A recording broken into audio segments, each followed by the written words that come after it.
Hello everyone, welcome to my channel. तो देखो हम लोग 11th का some basic concept of chemistry पढ़ेंगे आईसीएसई बोर्ड का।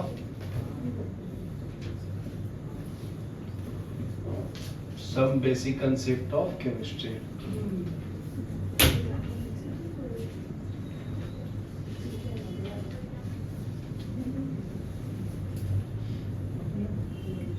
ठीक है, तो मेनली अपने को क्या पढ़ना है इसमें बताओ। तो पहले तो बताओ क्लासिफिकेशन ऑफ मैटर। तो उसके पहले एक छोटा सा डिफिनेशन पढ़ लेते हैं जो 9th-10th में पढ़े थे। मैटर क्या होता है बताओ अनन्या, मैटर क्या होता है? Anything that has mass occupy space that has mass and occupy space and can be perceived by our senses. हाँ बराबर। ठीक है, तो इसको हम दो पार्ट्स में डिवाइड करेंगे। ठीक है, physical classification of matter. Physical classification में सॉलिड लिक्विड गैस आएगा। ठीक है, तो बचपन से पढ़ रहे हम लोग दोनों तीनों में डिफरेंस सॉलिड लिक्विड गैस में। तो सॉलिड में क्या होता है? फिक्स्ड वॉल्यूम एंड मास होता है ना, has fixed volume and mass. Liquid में क्या होता है? और इसका शेप भी फिक्स होता है ना, and has fixed shape and size. इसमें क्या होगा? Fix and shape and size नहीं होता है, लेकिन वॉल्यूम फिक्स होता है। Has fixed volume but do not have fixed shape and size. ठीक है, गैस का क्या होगा? गैस का कुछ भी फिक्स नहीं है ना, does not have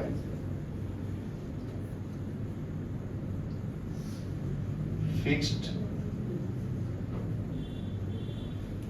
volume and shape. ठीक है, तो ये अपना जनरल क्लासिफिकेशन हो गया। फिर उसके बाद आता है chemical properties of matter. Chemical properties में फर्स्ट आता है एलिमेंट्स। एलिमेंट क्या होता है? Chemical classification.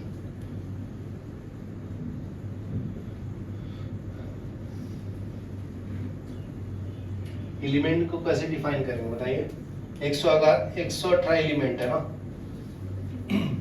सही था, कैसे बताएंगे? इट हैज सिंगल और same number of elements in a element. देखो लिखा है ना, pure substance can neither be decompose into another simpler substance. और क्या लिख सकते हैं सिंपल वर्ड में? एलिमेंट्स को एलिमेंट लिख लो। It has fixed atom. ठीक है, और सिमिलर एटम।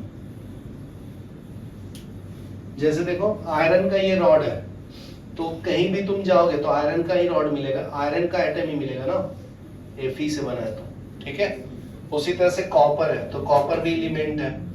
तो तुम ये लेंथ मान लीजिए 10 मीटर है, तो ये पूरा एटम कॉपर के एटम से बना होगा। ठीक है, तो टोटल एलिमेंट्स कितना है? 118 है। यहाँ तक लिख लो, फिर आगे बताता हूँ। फिर ये एलिमेंट्स को भी 3 पार्ट्स में डिवाइड करते हैं, मेटल, नॉन मेटल और मेटलॉइड्स में। चलो पॉज करो। एलिमेंट्स को हम लोग 3 पार्ट्स में फर्दर डिवाइड कर सकते हैं, तो लिख लो एलिमेंट्स हैज 3 टाइप्स। तो फर्स्ट है मेटल। तो मेटल का कैरेक्टरिस्टिक्स क्या होता है? ये सॉलिड होता है ना, और ये मेलिएबल एंड डक्टाइल होता है।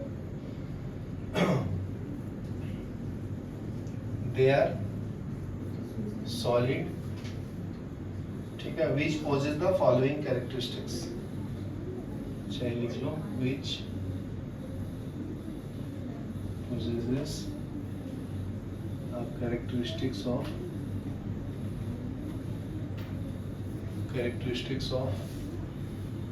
लस्टर, लस्टर मतलब क्या होता है? जो साइन करता है ना,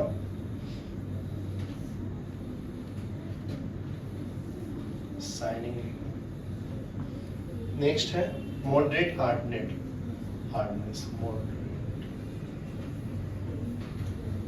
हार्डनेस, ठीक है। नेक्स्ट है मेलिएबल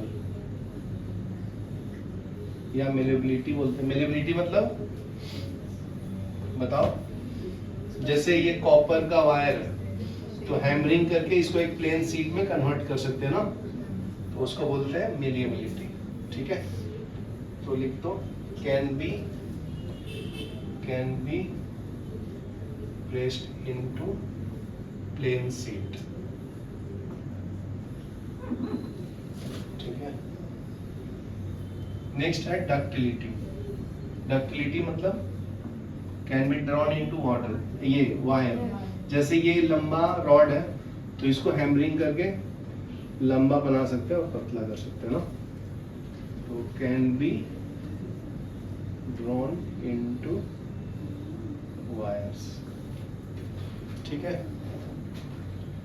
और good conductor of heat and electricity भी होता है, and good conductor of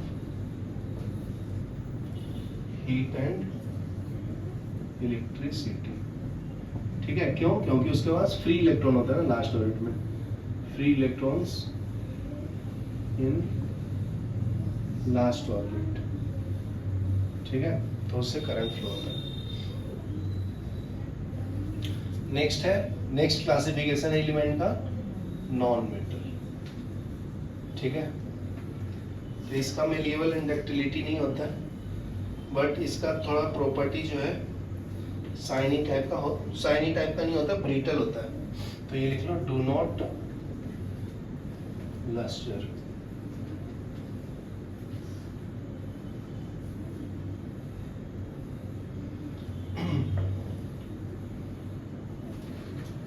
and are generally brittle.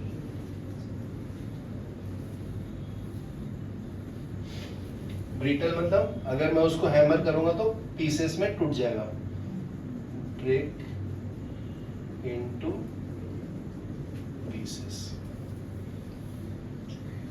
और ये गुड कंडक्टर भी नहीं होता, they are not good conductor of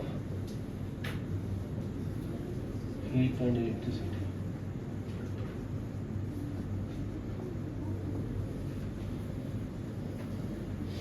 ठीक है। मेटल का एग्जांपल बता देता हूँ, 2-3 याद कर लो। जैसे ग्रुप 1, ग्रुप 2 और ग्रुप 13, ये सब मेटल में आते हैं। जैसे लिथियम हो गया, सोडियम हो गया, एल्युमिनियम हो गया, कॉपर हो गया, जिंक हो गया, आयरन हो गया, ये सब मेटल का एग्जाम्पल है। नॉन मेटल का क्या है? ऑक्सीजन है, नाइट्रोजन है, सल्फर है, फ्लोरीन है, क्लोरीन है, ब्रोमीन है, आयोडीन है, ये आपका नॉन मेटल का एग्जाम्पल है। नेक्स्ट है मेटालॉइड्स। तो मेटालॉइड जो दोनों का प्रॉपर्टी लाई करता है, ये दोनों के बीच में लाई करता है, metalloids which possess the property of both, which possesses the property of both metal and non metal, ठीक है। इसमें कौन आता है? Silicon, germanium, arsenic. तो ये एग्जांपल याद कर लो, सिलिकॉन, जर्मेनियम, आर्सेनिक, ठीक है, ये लिख लो। फिर कंपाउंड्स के बारे में पढ़ेंगे हम लोग, कंपाउंड्स के बारे में। कंपाउंड्स क्या होता है बताओ? जब दो एलिमेंट्स आपस में मिक्स होते हैं इन अ फिक्स्ड प्रोपोर्शन ना, तो लिखो it is defined by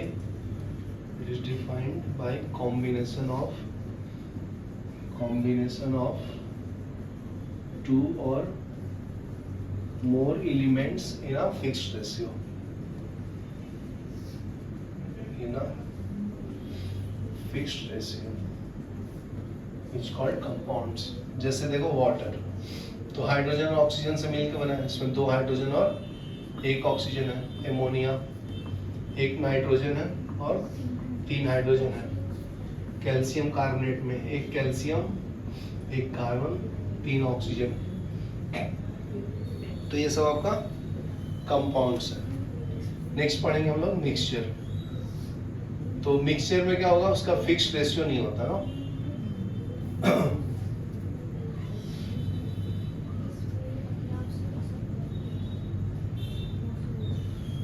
The combination of 2 or more elements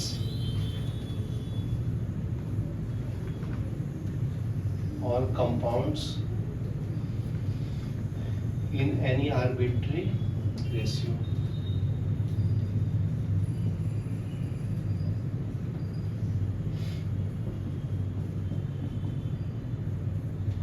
which identify the compounds mixed.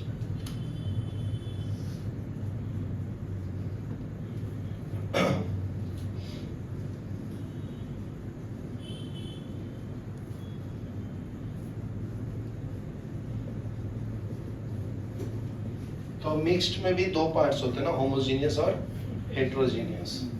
ठीक है, एक यूनिफॉर्म कंपोजिशन होगा अगर उसका लेयर सेम है। जैसे मान लो ये वाटर में अगर मैं नमक मिक्स करता हूँ NaCl, तो अगर मैं कोई भी लेयर पे जाता हूँ 1 2 3 4, तो सभी जगह मुझे सेम टेस्ट मिलता है NaCl का। तो ये आपका होमोजेनियस कंपोजिशन है या होमोजेनियस मिक्सचर है। होमोजेनियस मिक्सचर, ठीक है। तो mixture of NaCl in water हो जाएगा। और हेट्रोजीनियस में क्या आएगा, मान लीजिए मड को मिक्स कर रहा हूँ वाटर में, तो मड नीचे जाके सेटल डाउन हो जाता है तो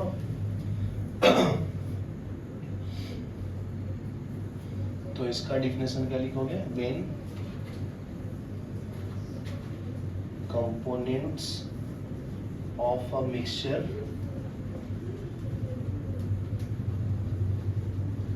are distributed uniformly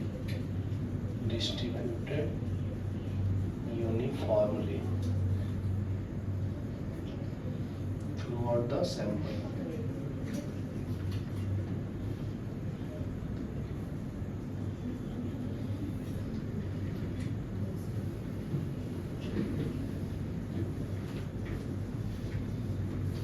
एग्जाम्पल दे दिया हूँ मैं। नेक्स्ट है हेट्रोजीनियस, इसमें नॉन यूनिफॉर्म कंपोजिशन होता है। The mixture in which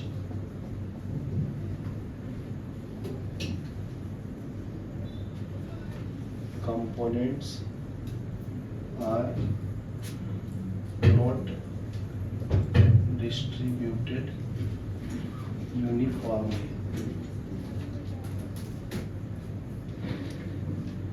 are heterogeneous mixture। ठीक है, लिखिए। पॉज करो। नेक्स्ट पढ़ेंगे हम लोग Dalton's atomic theory. Dalton's atomic theory,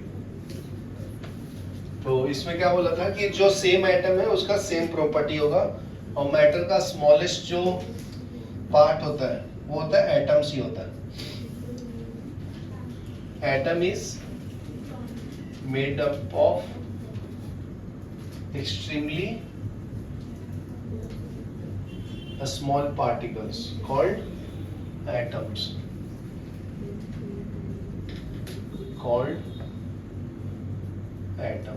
ठीक है।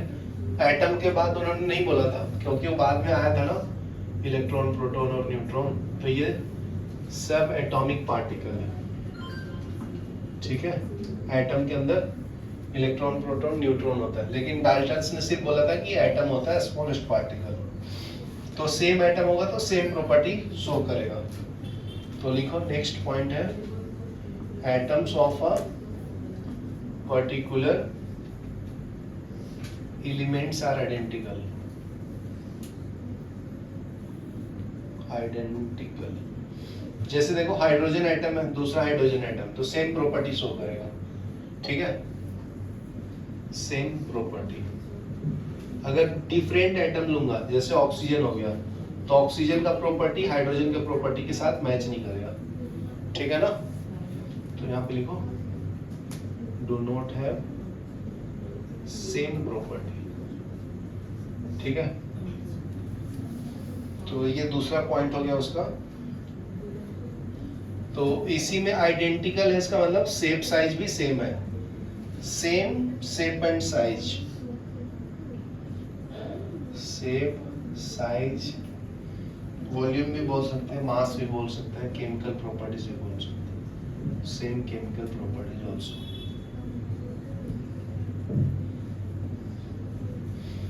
थर्ड में क्या है, atoms of one element different from the atom of other elements, ठीक है। Atoms of one element is different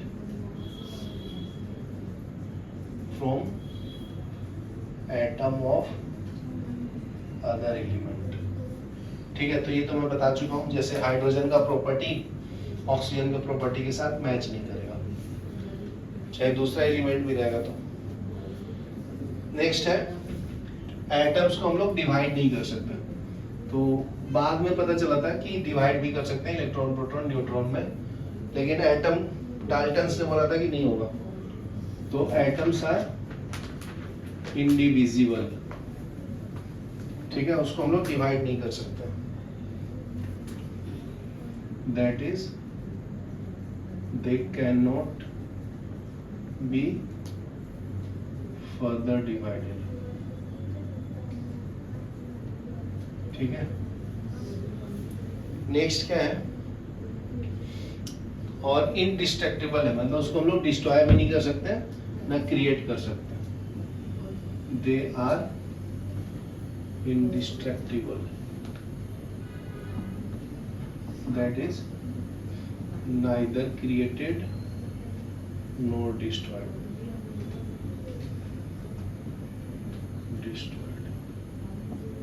ठीक है।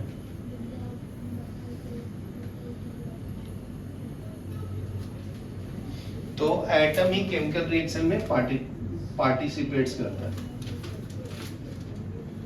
Atom is unit of chemical reaction,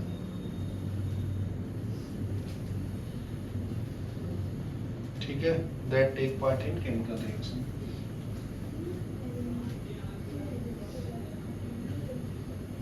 और अगर एटम्स कंबाइन होंगे तो वो कंपाउंड्स बनाते हैं, atoms of different element,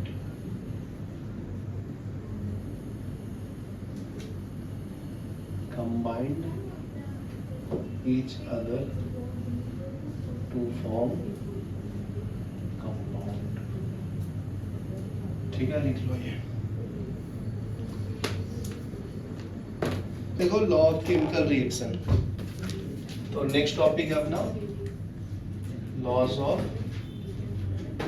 chemical reaction.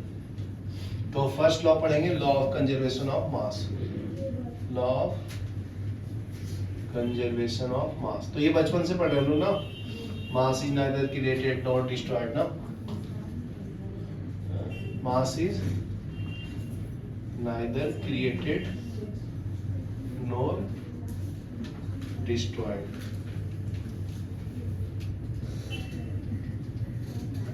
ठीक है। तो एग्जांपल से बताता हूँ, जैसे कैल्शियम कार्बोनेट है, इसको हीट करूंगा तो कैल्शियम ऑक्साइड प्लस CO2 देता है, ठीक है। तो प्रूफ करके बताता हूँ, देखो ध्यान से, तुम लोग लिखो मत। इसमें कितना कैल्शियम है, एक कैल्शियम है, एक कार्बन है, 3 ऑक्सीजन है, तो मास कैलकुलेट करता हूँ, फिर इसका भी मास कैलकुलेट करो, एक कैल्शियम, एक ऑक्सीजन का, एक कार्बन, 2 ऑक्सीजन का। कैल्शियम का मास होता है 40, कार्बन का 12, ऑक्सीजन का 16, तो ये हो जाएगा 40 + 12 + 3 × 16 कितना आता है बताओ, 52, 48 कितना आएगा 100 आता है 100 ग्राम पर मोल।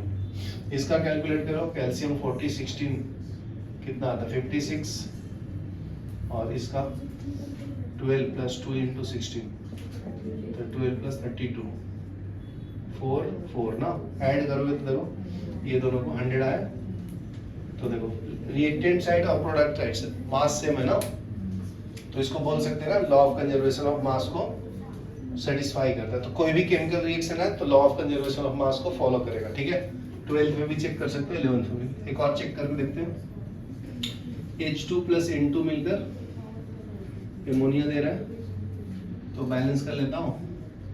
ये 3 इंटू 2 6 हाइड्रोजन, ये 3 इंटू 2 6 2 नाइट्रोजन बराबर है।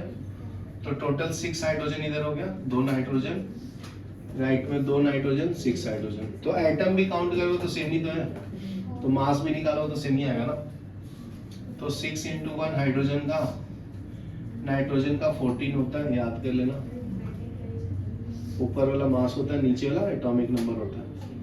तो ये 2 इंटू 14 6 इंटू 1 हाइड्रोजन का 1 होता है। तो 6 प्लस 28 28 प्लस 6 सेम ही है ना, ऐड करेंगे तो कितना आता है बताओ 34। तो देखो मास सेम है ना लेफ्ट एंड राइट में, तो ये प्रूफ करता है लॉ ऑफ कंजर्वेशन ऑफ मास को। चलो ये लिख लो, फिर नेक्स्ट बताता हूँ। नेक्स्ट देखो, नेक्स्ट पढ़ेंगे हम लोग law of constant composition. Next law है लॉ ऑफ कांस्टेंट कंपोजिशन। तो कोई भी कंपाउंड होगा ना, तो उसका अगर मान लो हीट कर दिया इसको, तो ये CaO प्लस CO2 में जा रहा है। तो कार्बन डाइऑक्साइड वर्ल्ड में तुम कहीं भी जाओगे तो उसमें एक ही कार्बन होगा, 2 ऑक्सीजन होगा। तो ये इसका फिक्स्ड कंपोजिशन है, ठीक है ना। जैसे कैल्शियम ऑक्साइड का एक कैल्शियम और एक ऑक्सीजन है, और कैल्शियम कार्बोनेट का कैल्शियम कार्बोनेट का एक कैल्शियम है, एक कार्बन है, 3 ऑक्सीजन है, ठीक है। तो ये उसका जो फॉर्मूला है वो फिक्स्ड होता है, इसी को हम लोग लॉ ऑफ कांस्टेंट कंपोजिशन बोलते हैं। तो इसका डेफिनेशन लिख लो, a chemical compound no matter from which source it is obtained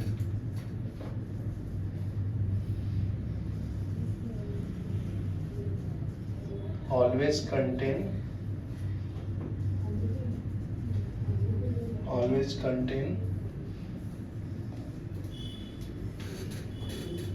same elements combined together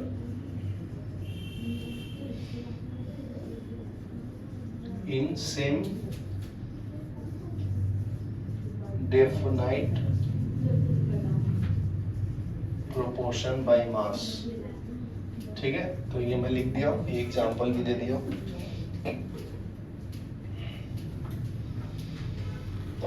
और एग्जांपल लेना है तो ले सकते हो, C प्लस O2 मिलकर CO2 देता है। तो CO2 कैसे भी बने तो उसका कॉम्पोजिशन तो सेम ही होगा ना, एक कार्बन और 2 ऑक्सीजन होगा उसके अंदर, ठीक है। ऑक्सीजन गैस कहीं भी जाओगे दुनिया में तो 2 ही एटम मिलके एक मॉलिक्यूल देता है ऑक्सीजन का। नेक्स्ट पढ़ेंगे law of multiple proportion, law of multiple proportion. तो देखो अगर C प्लस O2 मिलकर क्या देता है CO2, तो C plus half moles of O2 मिलकर CO देता है।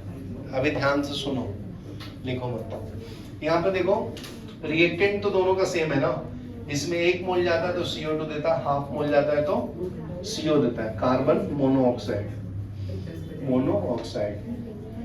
कार्बन मोनोऑक्साइड में एक कार्बन एक ही ऑक्सीजन है, लेकिन CO2 में एक कार्बन 2 ऑक्सीजन है। तो इसको हम लोग मल्टीपल प्रोपोर्शन बोलते हैं, ठीक है। जैसे H2O का भी मल्टीपल प्रोपोर्शन है, तो H2O और H2O2 भी होता है।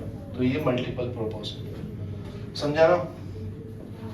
तो बाकी का भी बहुत सारे एग्जांपल होता है, जैसे N2O का NO, N2O3, N2O5, ये बहुत सारे बनाता है, ठीक है। तो ये एटम सेम है लेकिन उसका प्रोपोर्शन अलग अलग हो सकता है। देख लो, इसमें एक कार्बन 2 ऑक्सीजन है, इसमें एक कार्बन 1 ऑक्सीजन, इसमें देखो 2 नाइट्रोजन 1 ऑक्सीजन, ठीक है। चलो लिख लो, ठीक है। नेक्स्ट देखो, लॉ ऑफ मल्टीपल प्रोपोर्शन का डेफिनेशन मैं एक्सप्लेन भी कर देता हूँ। लॉ ऑफ मल्टीपल प्रोपोर्शन, ठीक है। एक ही कंपाउंड रहेगा लेकिन अलग अलग रेशियो में फॉर्म करेगा। लिख लो, when 2 elements combine to form 2 or more compounds,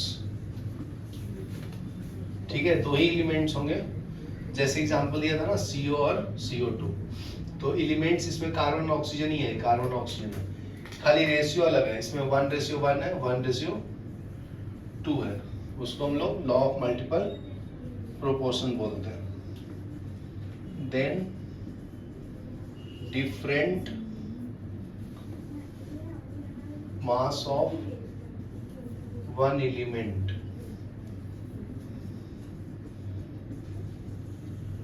which combine with fixed mass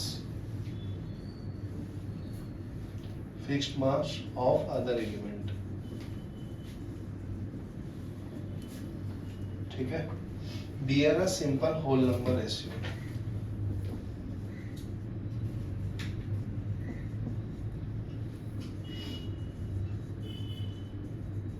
ठीक है। तो एग्जांपल देखो, दूसरा भी दे देता हूँ, जैसे H2O का है, तो इसमें 2 हाइड्रोजन 1 ऑक्सीजन है, हाइड्रोजन पेरोक्साइड, 2 हाइड्रोजन 2 ऑक्सीजन है, ठीक है। और क्या ले सकते हो, N2O, 2 नाइट्रोजन 1 ऑक्सीजन है, नाइट्रोजन मोनोऑक्साइड, 1 नाइट्रोजन 1 ऑक्सीजन है, ठीक है। नाइट्रोजन ट्राईऑक्साइड, तो 2 नाइट्रोजन 3 ऑक्सीजन है, ठीक है। ये सब लॉ ऑफ मल्टीपल प्रोपोर्शन का एग्जांपल। पॉज करो। Law of reciprocal proportion, law of, तो पहले मैं समझा देता हूँ फिर डिफिनेशन देता हूँ। Reciprocal proportion,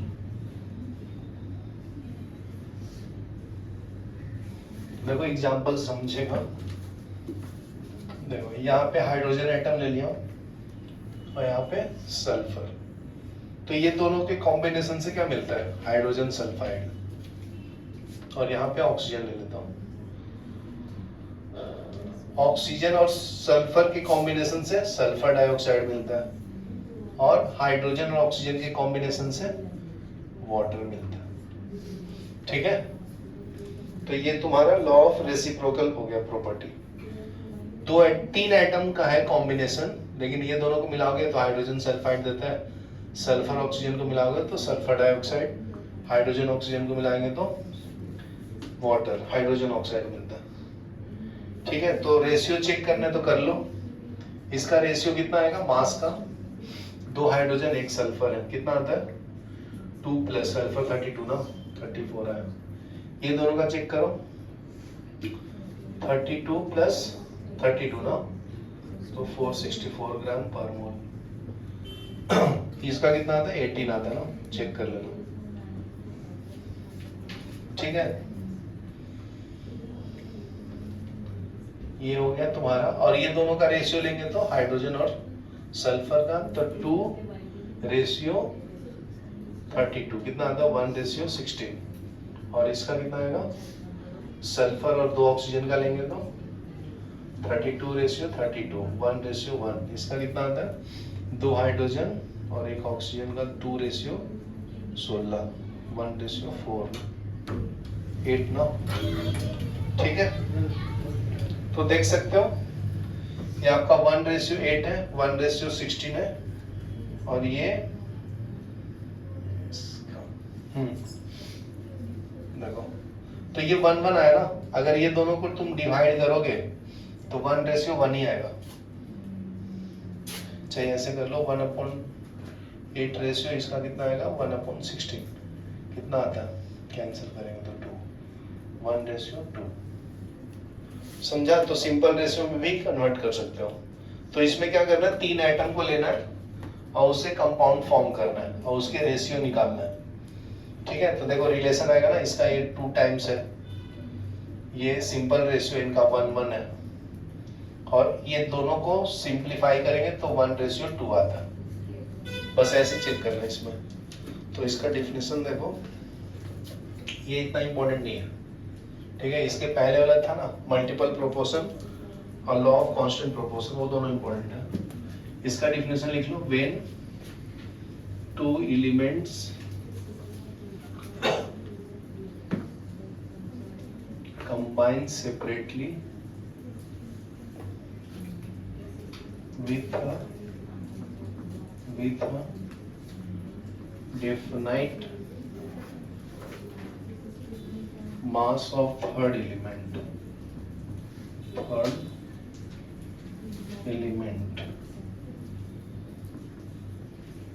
then ratio of their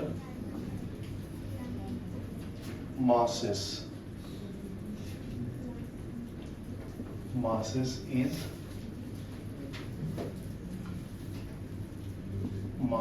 in which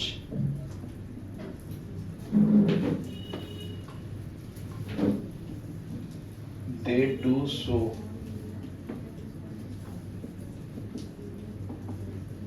is either same or some whole number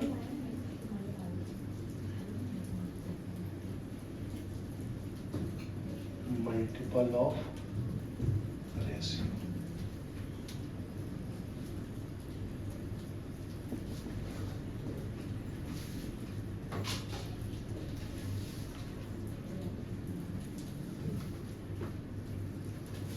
They combine with each other। ठीक है, यहाँ तक लिख लो, फिर न्यूमेरिकल करते हैं हम लोग। पॉज करो।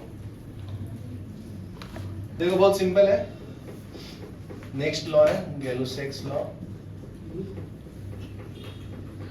ठीक है, ये इंपॉर्टेंट है। तो देखो बहुत पहले तो ये समझा देता हूँ। जैसे H2 हाइड्रोजन गैस और क्लोरीन गैस मिलकर 2 मोल्स ऑफ HCl देता है, तो बैलेंस कर दिया हूँ, इसका 2 hydrogen 2 chlorine 2 moles of HCl।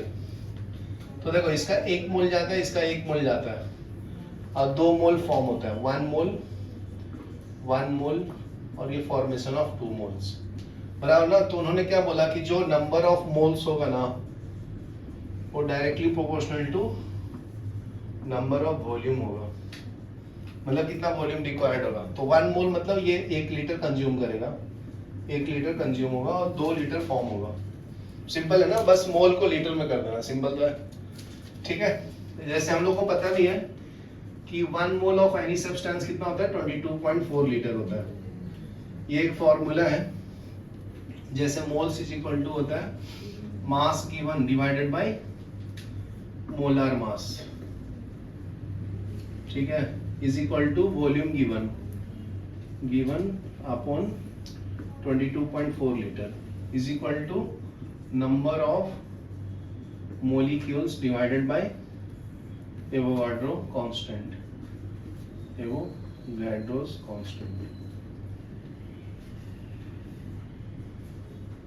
तो एवोगाड्रो कांस्टेंट को हम लोग Na से लिखते हैं, उसकी वैल्यू होता है, दिया हुआ होता है 6.023 10⁻23 होता है। ठीक है ना, और ये लीटर है तुम्हारा। ठीक है, तो इसमें से कोई भी डाटा दिया हुआ है तो मोल्स निकाल सकते हो। मान लो ये दोनों दिया है, ये निकालना है, तो ये दोनों को इक्वेट कर देना। ठीक है, तो इसका डेफिनेशन लिख देता हूँ। एक और एग्जांपल लेना तो ले सकते हो। जैसे नाइट्रोजन गैस है और हाइड्रोजन गैस है, मिलकर 2 मोल्स ऑफ एमोनिया दे रहा है, बैलेंस कर लो।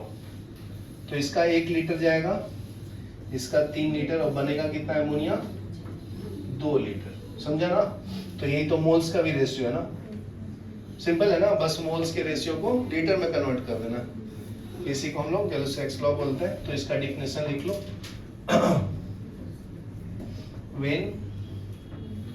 when two or more gases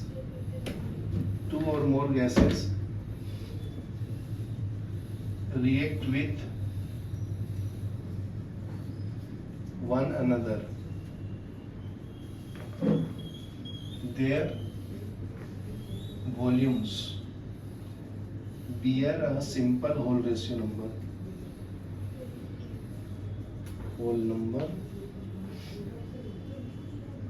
ratio with one another, ठीक है, and to the volume of product, ठीक है, provided all volume are measured under the same condition and temperature. Provided all volumes are measured under same temperature and pressure, ठीक है, pause करो।